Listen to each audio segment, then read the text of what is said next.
안녕하세요. 신의 직장 하면 딱 떠오르는 곳, 바로 SK텔레콤이죠? 높은 연봉, 좋은 복지, 누구나 부러워하는 그런 회사잖아요. 네, 맞습니다. 선망의 대상이었죠. 그런데 최근에 나온 SKT의 지속가능 경영 보고서를 보니까요.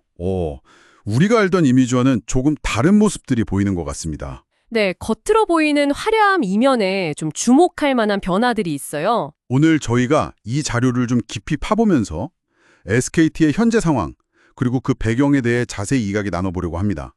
당신이 여기서 주목해야 할 핵심은 무엇일까요? 핵심은 이겁니다. 신규 채용은 줄고 있다는 점, 그리고 퇴직자는 반대로 급증하고 있다는 거죠. 채용은 줄고 퇴직은 늘고. 네, 이게 그냥 단순한 숫자의 변화가 아니라 어쩌면 통신산업 전체의 흐름, 또 SKT가 직면한 과제를 보여주는 신호일 수 있거든요.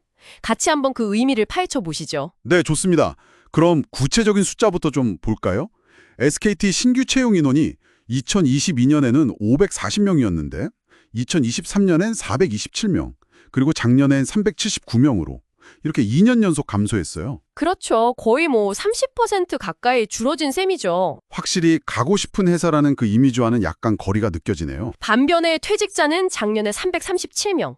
이게 확 늘었습니다. 337명이요? 그전이랑 비교하면 어느 정도인가요? 재작년, 그러니까 2022년에는 120명이었고요. 2023년엔 77명이었어요. 와, 77명에서 337이면 거의 4배, 5배 수준인데요? 그렇죠. 4배 이상 급증한 수치죠. SKT 측에서는 넥스트 커리어, 그러니까 일종의 희망퇴직 프로그램 경력금을 최대 3억 원까지 올렸기 때문이다. 이렇게 설명을 하긴 합니다. 퇴직 지원금 규모를 늘렸다. 네. 하지만 과연 그것만으로 이 엄청난 증가세를 다 설명할 수 있을지는 글쎄요. 조금 더 봐야 할 것 같습니다. 그렇죠. 사실 SKT 하면 평균 연봉이 1억 6천만 원이 넘고 이게 삼성전자보다도 높다고 하잖아요. 맞아요. 신입 초봉도 6천만 원 이상이고. 거기다 격주금요일에 쉬는 해피 프라이데이까지. 이런 좋은 조건들을 보면 단순히 경력금 때문이라고만 보기는 좀 어렵지 않나. 그런 생각이 드네요. 네, 저도 그렇게 생각합니다. 그래서 좀 더 근본적인 원인을 찾아봐야 하는데요. 역시 가장 큰 건 통신산업 자체의 성장세 둔화입니다. 산업 자체가 좀 정책이다. 네, 국내 이동통신 시장이 거의 포화 상태잖아요. 더 이상 가입자 수가 막 늘어나기를 기대하긴 어렵고 이게 결국 SKT의 매출이나 영업이익 증가율 둔화로 바로 이어지고 있거든요. 작년 실적 증가율이 어느 정도였죠? 작년 매출 증가율이 1.9%였고요. 영업이익 증가율은 4.0%에 그쳤습니다. 1.9%, 4.0%. 예전 같지 않네요. 그렇죠.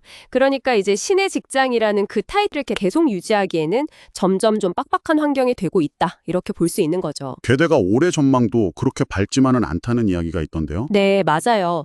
작년에 그 유심 해킹 사고가 있었잖아요. 네네. 그거 처리 비용이라든지 또 이것 때문에 영업 정지를 당했었는데 그 기간 동안 대리점에 보상금도 줘야 하고 과징금도 내야 할 수 있고요. 이런 일회성 비용들이 좀 예상됩니다. 비용 부담이 더 커질 수 있겠군요. 네. 그리고 영업 정지 기간 동안 아무래도 경쟁사들이 공격적으로 마케팅을 했을 테니 가입자 이탈도 좀 있었을 거고요. 그래서 증권가에서는 올해 SKT 매출이 오히려 소폭 감소할 수도 있다. 한 0.35% 정도요. 그렇게 보고 있습니다. 영업이익은 조금 늘겠지만 2.75%요. 이것도 큰 폭은 아니고요. 통신산업 전반의 둔화라고 하셨는데 그럼 다른 통신사들은 좀 어떤가요? LGU 플러스나 KT 같은 것들이요? 네. 다른 곳들도 상황이 비슷하거나 더 안 좋은 경우도 있습니다. 예를 들어 LGU 플러스는 작년 채용 인원이 289명이었는데 이게 2022년과 비교하면 무려 67.8%나 급감한 수치예요. 67.8%요? 엄청나네요. 그렇죠. 반면에 KT는 작년 채용을 그 전년보다는 늘렸어요. 254명에서 379명으로. 하지만 이것도 2022년에 669명에 비하면 여전히 절반 수준이고요. KT는 원래 1000명까지 뽑겠다고 하지 않았었나요? 맞습니다. 당초 발표했던 최대 1000명 채용 계획과는 상당히 차이가 크죠. 그러니까 이게 SKT만의 문제라기보다는 통신업계 전반적으로 인력 운용에 있어서 좀 보수적인 기조로 가고 있다. 이렇게 해석하는 게 맞을 것 같습니다. 물론 SKT는 아까 말씀하신 그런 일회성 악재들도 좀 더 부담이 되는 거고요. 네, 그런 측면도 분명히 있고요. 자, 그럼 정리를 좀 해보겠습니다. 신의 직장이라는 명성에도 불구하고 SK텔레콤 역시 이 통신산업의 어떤 구조적인 성장 둔화라는 큰 파도, 그리고 또 자체적인 여러 이슈들 속에서 채용은 줄이고 퇴직자는 늘어나는 이런 현실적인 변화를 겪고 있다는 거네요. 네, 그렇습니다. 그 좋다는 높은 연봉과 복지만으로는 예전과 같은 매력을 유지하기가 이제 좀 어려워진 걸까요? 핵심은 이거라고 봅니다. 아무리 안정적으로 보였던 산업이나 기업이라도 외부 환경 변화, 또 내부 이슈에서 자유로울 수는 없다는 점이죠. SKT의 사례가 현재의 명성에 안주할 수 없다는 걸 아주 명확하게 보여주고 있다고 생각해요. 연봉이나 복지라는 그 단단해 보이던 성벽도 어쩌면 구조적인 한계나 미래 불확실성 앞에서는 좀 약해질 수 있다. 이런 신호로도 읽히네요. 네, 맞아요. 물론 SKT도 뭐 AI나 클라우드 같은 신사업에 투자를 하면서 돌파구를 찾으려고 노력은 하고 있습니다만 아직은 주력인 통신 사업의 둔화를 완전히 만회하기에는 시간이 좀 더 필요해 보입니다. 그렇군요. 그럼 마지막으로 당신께 이런 질문을 던져보고 싶습니다.